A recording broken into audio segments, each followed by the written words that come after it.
Fireworks flashed and illuminated Professor Leest's face through the window of his lab. He went back in and started working on the interior of the molecular encryption machine.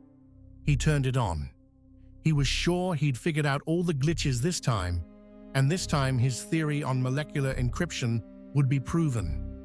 He placed another apple on the MEM's receiver, checked the control panel, flicked the encryption key switch to static, ensuring the encryption key used would not be random. Then he pressed the fire button. For a moment, a golden beam reached out in a casual manner and cloaked the fruit, making it shimmer. Within seconds, it was over. James picked up the apple.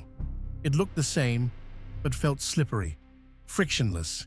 Interaction between the molecules of his fingertips and the apple being zero.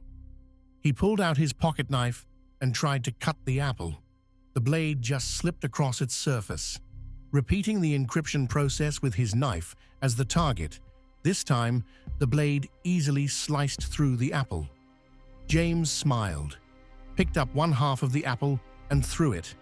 It bounced off the walls, undamaged, finally coming to rest on the MEM's console. Now it was time for the ultimate test. Setting the timer for 20 seconds, he stood in the beam's path and waited. For a moment, intense cold engulfed him, reaching down into his very essence. Then it was over. Picking up a screwdriver, he thrust it into his wrist, but it glanced off his skin. He was now invincible. As he pressed the machine's power-off button, he noticed the encryption toggle switch was now in its down position. Random, but thought nothing of it. The apple must have flicked it over when it had landed on the console.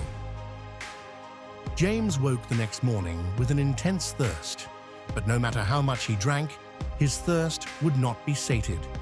Then it dawned upon him his body would only be able to process water or food that had been encrypted the same way he had been. Taking a jug of water, he fired up the MEM but got no satisfaction from the treated liquid.